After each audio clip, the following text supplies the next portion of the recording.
Assalamualaikum warahmatullahi wabarakatuh. Waalaikumsalam warahmatullahi wabarakatuh. Bismillahirrahmanirrahim. Alhamdulillahi rabbil alamin. Wal aqibatu lil muttaqin. Wala udwana illa 'alal zalimin. والصلاة والسلام على أشرف الأنبياء والمرسلين سيدنا ومولانا محمد وعلى آله وأصحابه المجاهدين الطاهرين أما بعد. Nafsu yang menghiasi hidup manusia itu adalah nafsu kepada wal qanatiril muqantarati minadh dhahabi wal fiddah. Al qantarah ay al malul katsir. Kecintaan, kesenangan, nafsu kepada harta benda yang banyak daripada emas dan perak. Ini tentu sesuai dengan situasi dan kondisi. Kecintaan untuk mengumpulkan harta benda yang sebanyak-banyaknya. Baik itu berupa emas, baik itu berupa perak. Ini cuma penyebutan beberapa jenis dari kecenderungan manusia kepada harta benda. Bukankah sering dikatakan orang bahwa manusia di dalam berhadapan dengan harta itu seperti meminum air laut. Makin diminum, makin kering tenggorokan, makin haus kita dibuatnya. Apabila watak ini kita perturutkan, maka manusia tidak akan pernah kenal puas, tidak akan pernah kenal cukup. Nabi kita memberikan peringatan, "Lau anna libni Adam wadiyani min zahabin labtagha lahuma thalisan wa la yamla'u jawfa ibni Adam illa turab." Andai kata manusia mempunyai dua buah ladang yang seluruhnya berisi emas, akan puaskah manusia? Tidak. Mereka akan cari ladang emas yang ketiga. Wala yamla'u jawfa ibni Adam illa turab. Sungguh mulut manusia ini tidak akan pernah penuh terisi kecuali kalau sudah disumpal dengan tanah. Artinya kalau sudah dia dipendam di liang lahat baru cukup. Tetapi sepanjang dia masih bergerak, masih hidup dan bernyawa, masih bisa berusaha dan berbuat, dia tidak akan pernah mengenal puas. Ini akan mendorong manusia terjebak kepada menghalalkan segala cara untuk mencapai tujuan. Yang penting kaya, kan begitu. Dan cepat. Sebab sekarang orang sering motong kompas. Yang penting kan cepat kaya. Soal cara, kalau jujur aja mah, sampai kapan mau kaya? Perkara itu renten, bukan soal. Perkara itu judi, tidak jadi masalah. Perkara itu korupsi menyangkut hak orang banyak, bukan soal. Yang penting cepat kaya. Dan anehnya lagi, tidak malu menumpuk kekayaan dengan cara yang tidak wajar. Ya kan orang hidup bermasyarakat tuh bisa dianalisa tuh. Emang usahanya apa sih? Gajinya sebulan berapa sih? Kok bisa gitu-gitu bener sih? Dari mana sih? Secara langsung orang tidak berani bertanya, tapi dari mulut ke mulut akhirnya tersebar jadi rahasia umum. Si Ano kan punya Ano, di Ano, Anonya seano.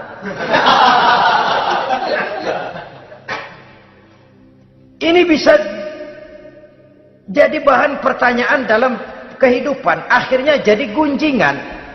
Orang sudah tidak terlalu peduli dari mana kekayaan itu diperoleh. Yang penting kaya. Dengan menghalalkan segala macam cara. Terjebaklah ke dalam cara-cara mafia. Terjebaklah ke dalam cara-cara yang tidak wajar, tidak bijaksana. Memperkuat klik, clean. Dengan menghantam yang lain. Saudara-saudara kaum muslimin rahimakumullah. Bahwa manusia punya nafsu ingin kaya, itu boleh. Boleh. Agama memberikan tuntunan, memberikan aturan.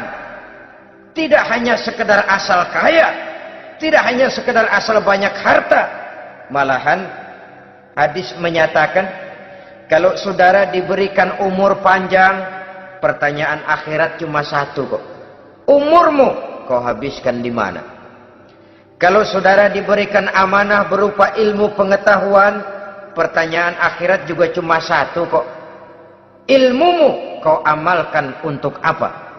Tapi kalau kita diberikan amanah berupa harta benda, pertanyaan akhirat itu dua. Min aina iktasabahu wa fima anfaqahu. Dari mana hartamu kau dapat, kemana hartamu kau belanjakan. Dari mananya ditanya, kemananya juga ditanya. Depan belakang ditanya. Dan kalau mempergunakan harta untuk kesenangan syahwat, orang berani bukan main. Tapi kalau untuk kepentingan agama, yang hakikatnya untuk kepentingan dirinya sendiri, berat seperti nyabut bambu dari ujung. Orang kalau menyumbang masjid 100.000, itu kan zohirnya memberikan panitia masjid. Tapi hakikatnya kan dia nabung buat dirinya sendiri. Seolah-olah dia cuma berkata, Pak, tolong saya titip 100.000, ini untuk kepentingan saya di akhirat nanti. Silakan uangnya mau dibelikan semen, pasir, kaca, pintu, jendela, silakan. Saya cuma titip, ini untuk saya di akhirat nanti. 100.000 Pak. Zohirnya dia memberikan kepada panitia masjid, madrasah, pesantren, yatim piatu. Hakikatnya dia nabung buat dirinya sendiri di akhirat. Malah tabungan ini bukan SDSB namanya, SDBS. Sumbangan dana berhadiah surga. Nah, itu SDBS namanya. Sekarang orang mengejar SDSB, lalu berat mengejar SDBS. Sumbangan dana yang berhadiah surga. Langsung dari Allah Subhanahu wa ta'ala. Coba kalau dia main golf, sewa lapangan golf itu 400-500 ribu sebulan. Paling 4-5 kali main. Beli stick golfnya saja sampai jutaan. Datang panitia pembangunan masjid 100.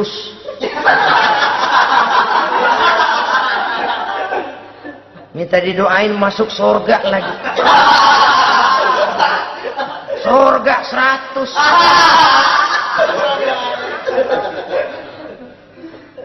Saudara-saudara kaum muslimin rahimakumullah. Kecintaan kepada harta benda yang banyak, baik berupa emas, berupa perak, mendorong orang untuk berlomba-lomba yang Allah peringatkan dalam Al-Quran, Alhaakumut takatsur hatta zurtumul maqabir. Kamu telah lalai akibat kamu berlomba-lomba memperbanyak materi dunia. Hatta zurtumul maqabir, sampai kamu dekat masuk ke liang kubur, baru rupanya sadar bahwa perlombaan ini tidak akan pernah sampai ke garis finish.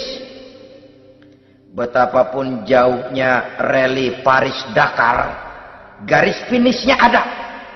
Betapapun hebatnya medan yang ditempuh, buasnya gurun pasir Afrika, garis finishnya pasti ada. Itu kan rally yang terbuas di dunia katanya, Paris-Dakar. Tapi garis finishnya ada. Namun jikalau kita berlomba memperbanyak harta, kita tidak akan pernah sampai ke garis finish. Yang kecil-kecilan aja dah. Kalau orang ditanya, kamu kenapa sih belum mau sembahyang? Ya bagaimana mau sembahyang Pak, tinggal di Jakarta masih kontrak. Saban habis tahun diubur-ubur yang punya rumah. Kalau punya rumah sendiri walaupun kecil-kecilan, saya mau ibadah Pak. Ya, diberikan rezeki oleh Allah, bisa bikin rumah walaupun kecil-kecilan. Belum juga mau sembahyang. Kok belum juga sembahyang? Iya Pak, rumah emang udah punya sendiri, cuman kecil Pak. Atasnya atap, kalau hujan aja bocor. Kalau bisa bikin rumah yang permanen Pak, tenang, saya ibadah, sembahyang saya rajin. Iyalah, diberikan rezeki, bisa bikin rumah permanen. Bagus rumahnya. Lain lagi. Iya, rumah sudah permanen, tembok, ubin. Cuman isinya belum ada Pak perabotannya. Tuh. Kalau punya peralatan rumah tangga yang memadai, tenang saya ibadah. Diberikan juga rezeki, bisa beli perabotan rumah tangga yang lumayan.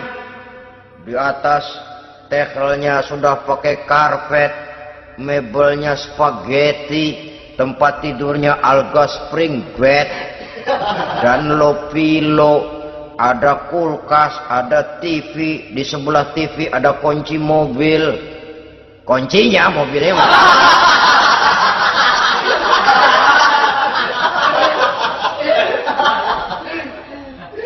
Bagaimana? Sekarang sudah cukup perabotan? Perabotan sudah ada Pak, cuman kendaraan belum punya ini. Kemana-mana masih ngukur jalanan aja. Kalau punya kendaraan enak, kemana-mana cepet Pak, mau ke masjid juga getap dah, rajin. Diberikan rezeki, bisa beli kendaraan. Lain lagi nanti. Sudah punya sepeda, pengen punya motor, kepengen punya mobil, kepengen punya pesawat terbang, pengen punya kapal induk. Sudah punya kebun, pengen beli sawah, sudah punya sawah, pengen punya gunung, sudah punya gunung, laut diborong. Perlombaan materi tidak akan pernah membawa kita ke garis finish. Karena sifatnya sangat abstrak, bahkan akan mendorong kita seperti gurita. Cenderung kepada penyakit tamak bin rakus alias serakah. Dengan demikian saudara-saudara, bahwa kecintaan kepada harta merupakan nafsu, dan nafsu itu adalah perhiasan, dia bisa menjadi daya dorong positif. Kalau dalam upaya memperoleh harta itu kita tidak akan keluar dari tujuan keridhaan Allah. Saya cari nafkah, tapi yang Allah ridho. Saya ingin kaya, tapi dengan cara yang Allah ridho. Ini kunci yang akan menyelamatkan kita manusia dari perangkap menghalalkan segala cara. Ini yang ketiga. Yang keempat, dihiasi manusia itu dengan nafsu kepada wal khailil musawwamah, kuda yang bagus, kendaraan yang bagus, kuda yang terpelihara. Al musawwamah ada yang mentafsirkan ar-ra'iyah. Ar-ra'iyah itu yang digembalai. Binatang ternak, kuda yang digembalai atau kuda yang diikat. Artinya, kalau dulu kan yang namanya tuan-tuan tanah itu baru dibilang bejeger kalau kemana-mana naik kuda. Jet set zaman dulu itu. Itu udah kelompok jet set, itu kendaraan. Kalau sekarang baby benda. Dulu mah kuda band.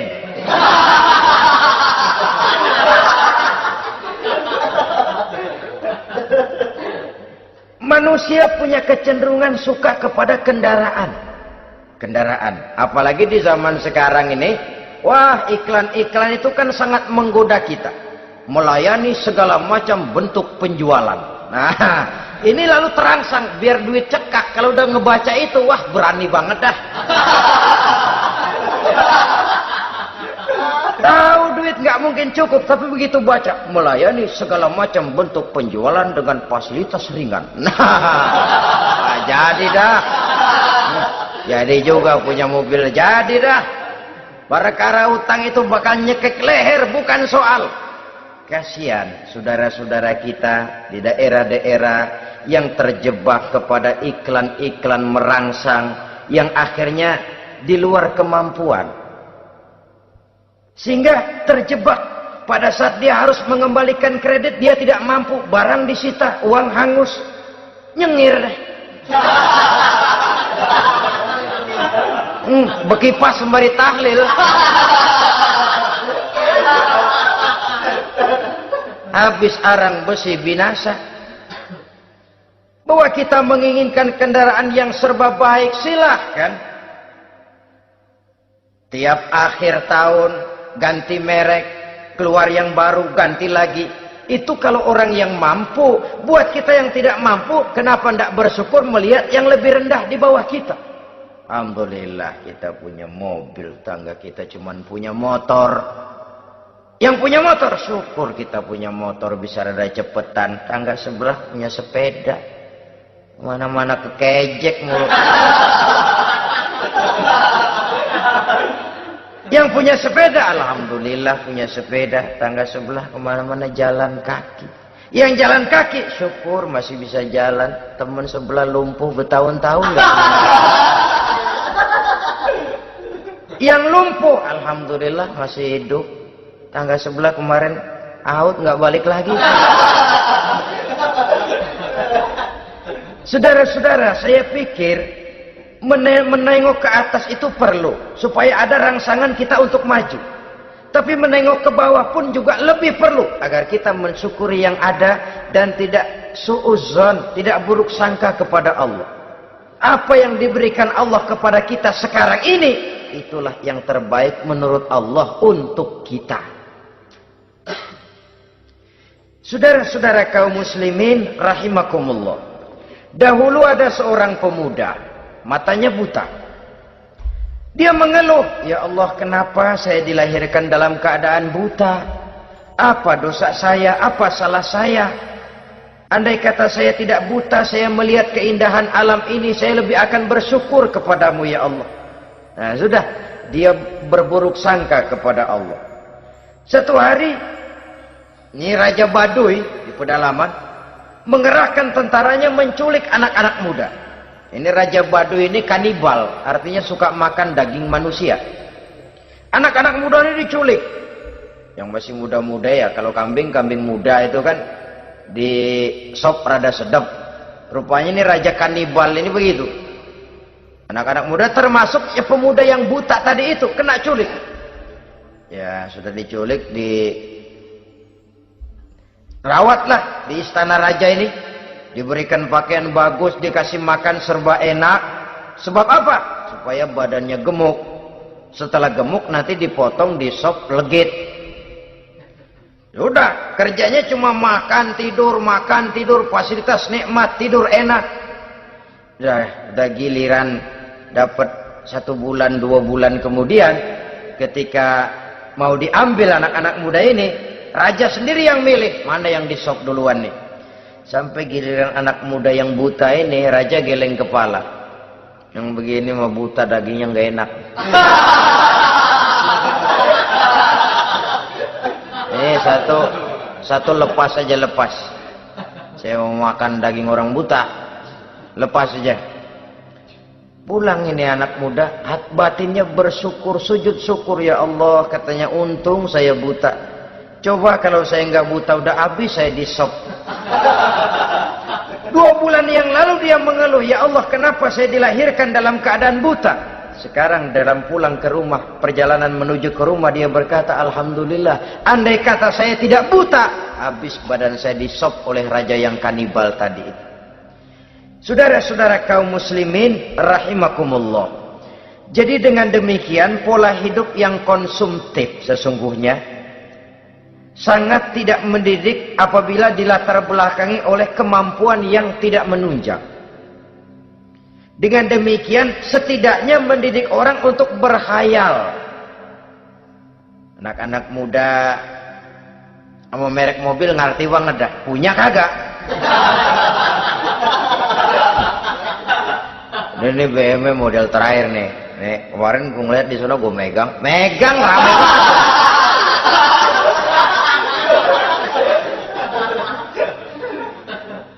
Tulul amal ini kalau tidak diimbangi dengan saluran yang positif, dia akan terjebak kepada penyakit tulul amal, panjang angan-angan. Baiklah ya, wal khailil musawwamah. Yang keempat, yang kelima maksud saya, wal an'am, cinta kepada binatang ternak. Manusia ini kan punya kecenderungan macam-macam. Setelah rumahnya bagus, hartanya banyak, kendaraannya cukup, ingin beternak. Jadilah peternak. Ini kecenderungan manusia, wajar saja sepanjang didapat dan dilakukan dengan cara-cara yang wajar. Wal hars, dan tumbuh-tumbuhan, bertani, bersawah, berladang, itu merupakan kecenderungan daripada manusia. Keseluruhan itu kata Allah, kecintaan kepada wanita, kepada anak, kepada harta benda, kepada kendaraan, kepada binatang ternak, kepada tumbuh-tumbuhan, zalika, semua itu mata'ul hayatid dunya, merupakan kesenangan hidup dunia. Berapa lama kesenangan hidup dunia? Sebentar, seumur manusia. Seumur manusia. Bahkan kadang-kadang pada saat dia masih hidup pun orang tidak sepenuhnya sempat menikmati kesenangan hidup dunia. Apabila ajal datang, selesailah kehidupan dunia sampai di situ. Orang-orang kafir, buat mereka surganya di dunia ini. Bila kehidupan di dunia selesai, selesailah sudah surganya sampai di situ. Kesemua itu, kata Allah, merupakan kesenangan daripada kehidupan di dunia. Wallahu indahu husnul ma'ab, dan Allah mempunyai tempat kembali yang sangat baik. Nah, setelah Allah menjelaskan semua itu, pada ayat yang ke-15 Allah memberikan jalan keluarnya. Memperturutkan nafsu kepada wanita, anak-anak, harta benda, kendaraan, binatang ternak. Bijaksanakah itu? Dalam ayat ke-15 surah Ali Imran ini Allah memberikan penjelasan tuntas. Qul a'unabbi'ukum bi khairim min zalikum. Katakan kepada mereka Muhammad, maukah kamu aku beri kabar yang lebih baik dari semua itu? Lebih baik daripada kesenanganmu kepada wanita, kepada anak-anak, kepada harta benda, kepada kendaraan dan sebagainya. Mau kamu aku beritahu yang lebih baik daripada semua itu? Jawaban tentu mau. Kalimatnya bukan ukhbirukum, a'unabbi'ukum. An-naba itu berita yang besar. Lain dengan al-khabar, itu berita biasa saja. An-naba, sehingga pembawa berita disebut nabi. Dari naba yanbi, pembawa berita yang benar. A'unabbi'ukum, maukah kau aku tunjukkan kepada satu berita yang benar-benar besar dan benar-benar lebih baik dari yang semua disebutkan tadi. Apa jalan keluarnya? Lillazina taqaw 'inda rabbihim jannatun tajri min tahtihal anhar. Bagi orang-orang yang bertakwa kepada Allah, mereka akan mendapatkan surga yang di bawahnya mengalir sungai.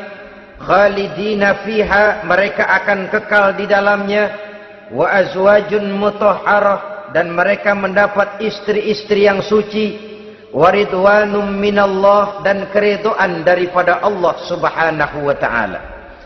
Kalau kamu hai orang-orang yang beriman, kalau kamu hai manusia menyangka bahwa nafsu kepada wanita, anak-anak, mengumpulkan harta benda, kendaraan yang menarik, binatang ternak dan tumbuh-tumbuhan itulah yang lebih baik untuk kesenangan dunia, memang itu kesenangan dunia. Tapi nih, seolah-olah kata Allah, nih, saya kasih tahu kamu, aku beritahu yang lebih baik dari semua itu. Apa? Takwa kepada Allah. Kecintaan kepada wanita. Kalau takwa dasarnya, orang nggak amburadul, nggak semrawut, nggak pokoknya gue asal perempuan dan membuat terus. Tapi punya kaidah, punya norma. Demikian juga kepada anak-anaknya. Demikian juga kepada harta benda. Pokoknya asal harta, mau halal, mau haram, tekuk terus saja. Semuanya dilandasi oleh taqaw, lillazina taqaw, oleh ketakwaan kepada Allah. Nah, ketakwaan ini akan menghasilkan apa? Inda rabbihim jannatun tajri min tahtihal anhar. Melahirkan, menghasilkan surga yang di bawahnya mengalir sungai-sungai. Saudara-saudara kaum muslimin rahimakumullah, jika kita menyangka bahwa wanita bisa memberikan kesenangan, iya, kesenangan dunia. Jika kita menyangka bahwa harta benda bisa memberikan kesenangan, iya, kesenangan dunia. Jika kita menyangka bahwa kendaraan bisa memberikan kesenangan, iya, kesenangan dunia. Tapi kita tidak cuma ingin itu, kita ingin itu semua juga bisa membawa kesenangan akhirat. Caranya landasi dengan takwa. Kesenangan kepada wanita didasari dengan takwa. Maka jangan jadikan wanita cuma sekedar alat pemuas hawa nafsu. Kesenangan kepada anak-anak dilandasi dengan takwa. Maka anak-anak diarahkan kepada jalan yang diridhoi Allah. Kesenangan kepada kendaraan dilandasi dengan takwa. Maka kendaraannya selalu mengarah berjalan menuju jalan takwa, diridhoi oleh Allah Subhanahu wa taala. Kalau tidak, tuh mobil asal lempengan Ancol gancang banget dah. Tapi giliran dihadapin ke masjid, mogok melulu mobil. Urusan ngaji ada aja halangannya tuh kendaraan. Tapi kalau untuk urusan maksiat, ngebut benar-benar. Dilandasi dengan ketakwaan. Sehingga dengan demikian, tidak hanya sekedar surga di dunia ini, tapi lebih-lebih di surga di akhirat nanti. Khalidina fiha, kekal. Kalau dunia ini kan zillun zail, bayangan. Hari ini kita jaya, besok kita bangkrut. Siapa yang mau menghalangi? Hari ini kita melambung, besok kita nyungsep. Siapa yang bisa menarik?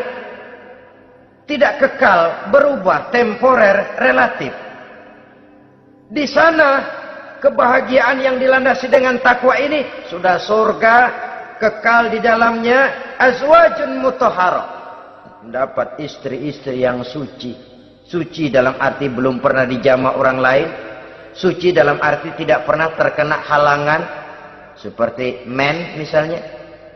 Baik menstruasi atau mencret, itu tidak. Azwajun mutahharah. Konon makna mutahharah ini ya artinya juga bisa selalu gadis. Bidadari itu. Selalu perawan. Tidak pernah janda, walaupun tiap hari dipakai, perawan terus. Dan yang lebih penting, waridwanum minallah, mendapat ridho dari Allah Subhanahu wa taala. Jadi hawa nafsu dengan motivasi takwa, itulah sesungguhnya yang dikehendaki oleh Ali Imran ayat 14 dan 15. Dengan demikian, manusia dengan ketakwaannya mengendalikan hawa nafsu dan bukan malah dikendalikan oleh hawa nafsunya. Sehingga dengan demikian seluruh fasilitas yang dimilikinya, baik itu berupa istri, anak, kendaraan, binatang ternak, harta benda, tanam-tanaman, seluruhnya semakin meningkatkan ketakwaannya kepada Allah Subhanahu wa taala. Mudah-mudahan kita bisa mencapai tingkat ini di mana kita hidup mampu dan sanggup mengendalikan nafsu, bukan malah dikendalikan oleh hawa nafsu. Terima kasih dan mohon maaf. Wassalamualaikum warahmatullahi wabarakatuh.